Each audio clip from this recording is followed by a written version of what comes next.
national general strike in Belgium disrupted transport and public services across the country on Tuesday. Russian airstrikes hit a hospital in Kharkiv, wounding 7 people. President Zelensky urged foreign partners to provide more air defense systems. The UK's MI5 has warned lawmakers that spies from China, Russia and Iran are targeting them in a bid to undermine British democracy. Eurovision organisers pushed back the vote over Israel's participation in the song contest following the Israel-Hamas ceasefire agreement. A national general strike in Belgium disrupted transport and public services across the country on Tuesday. The strike is led by the country's main trade unions in opposition to the planned budget cuts by Flemish nationalist Bart de Wever's coalition government. Disruptions to public services such as rubbish collection were announced ahead of the strike. Strikes were also taking place in all Belgian prisons.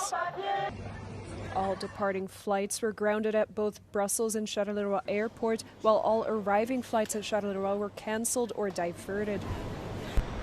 The majority of metro, bus and tram lines were also not running in Brussels as a protest march moved through the capital.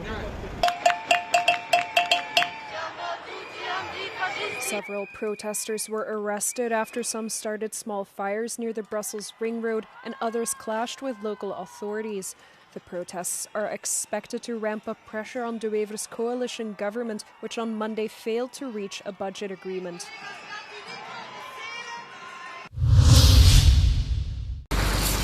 Russian forces launched a barrage of strikes against Kharkiv overnight into Tuesday, hitting a hospital and wounding 7 people. The attack on Ukraine's second-largest city forced the evacuation of 50 patients from the primary healthcare facility.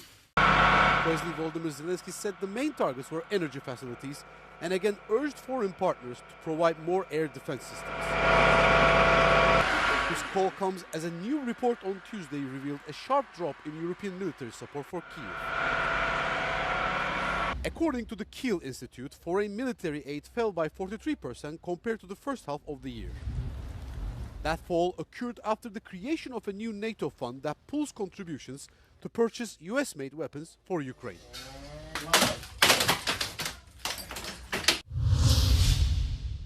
Ukrainian President Volodymyr Zelensky will meet US President Donald Trump in Washington on Friday to propose new steps to end Russia's war on his country. The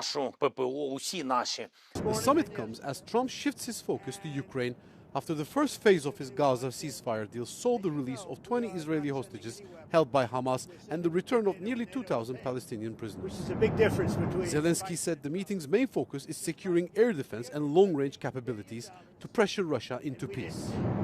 This will likely include Ukraine's request to tomahawk cruise missiles, which have a range of up to 2,500 kilometers. The Kremlin has called the topic of tomahawks one of, quote, extreme concern. In a speech in Israel on Monday, Trump said that after Gaza, we have to get Russia done, highlighting what he calls a peace through strength approach. They need Patriots very badly.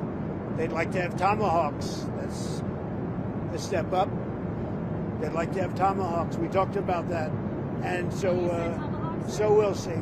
Well, I don't know. I might have to speak to Russia, to be honest with you, about tomahawks. Do they want to have tomahawks going in their direction? I don't think so. Zelensky congratulated Trump for his leadership and determination in the Gaza deal, expressing hope the same effort can now bring peace to Ukraine. He also added that if peace was achieved for the Middle East, the leadership of global actors can certainly work for them too. Have possibility to come to The UK's domestic spy service MI5 has warned lawmakers that spies from China, Russia and Iran are targeting them in a bid to undermine British democracy. The agency said spies may seek to gather information from MPs and their staff through blackmail, phishing attacks and building long-term relationships with them. Politicians should also be wary of attempts to exploit them online while traveling abroad, and financial donations as a way to gain access and influence, MI5 warned. The security guidance comes a month after the collapse of a case against 2 British men accused of spying on UK lawmakers for Beijing. The UK's top prosecutor said the charges were dropped because the government had refused to designate China as a, quote, enemy and a threat to national security.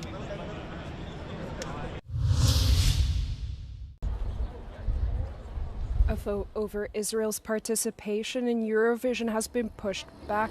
The organisers of the song contest, the European Broadcasting Union, had initially planned the vote for next month after several countries threatened to boycott the event if Israel's entry was upheld. Spain, the Netherlands, Ireland, Iceland and Slovenia all stated they would withdraw if Israel was allowed to participate.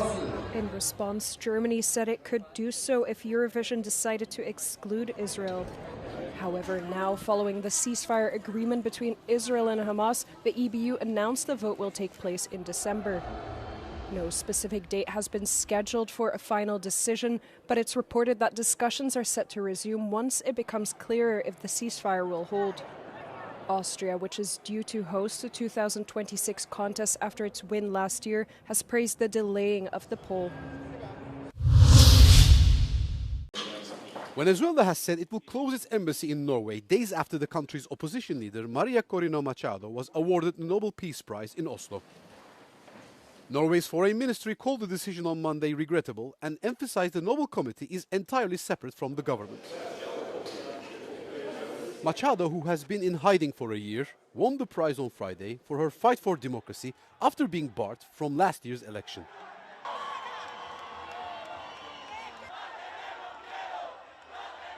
Venezuela also announced on Monday that it will close its embassy in Australia while opening new ones in Burkina Faso and Zimbabwe. The move comes amid rising tensions with Washington. Following deadly US military strikes last week on boats Venezuela was allegedly using to transport drugs. At a UN meeting on Friday, the Trump administration vowed to use its full might, while Maduro government said it anticipates an armed attack.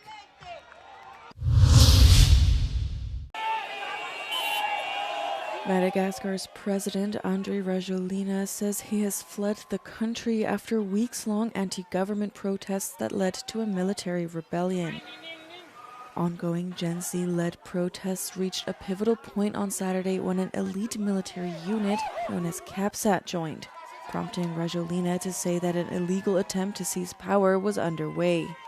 Rehefa namesoskevitra ihany koa ny filoham-pirenena hafa aty amin'ny kontinanta afrikanina hoe andefa andeha tafika izay apandry ny tany dia ny teneniko hoe tsy mifanaraka amin'ny fotom-pisainana malagasy izany andefa andeha tafika izany ka ny laviko. Noho izany dia tsy maintsy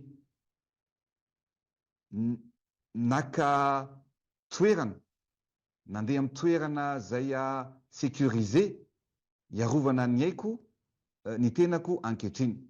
It is the most significant unrest since Rajoelina first came to power in 2009 as the leader of a transitional government following a military-backed coup. The protests began on the 25th of September over chronic water and electricity outages, before snowballing into wider discontent with Rajoelina and his government. The United Nations says the protests left at least 22 people dead and dozens injured, criticizing what it called a violent response of Madagascan authorities to what were largely peaceful protests in the early days of the movement. SpaceX launched its mammoth Starship rocket on a test flight for the 11th time on Monday, successfully making it halfway around the world while releasing mock satellites. Starship is the largest and most powerful rocket ever built. It thundered into the evening sky from the southern tip of Texas before the booster peeled away and made a controlled entry into the Gulf of Mexico as planned. The spacecraft skimmed space before descending into the Indian Ocean, and nothing was recovered. The previous test flight occurred in August, succeeding after a string of explosive failures.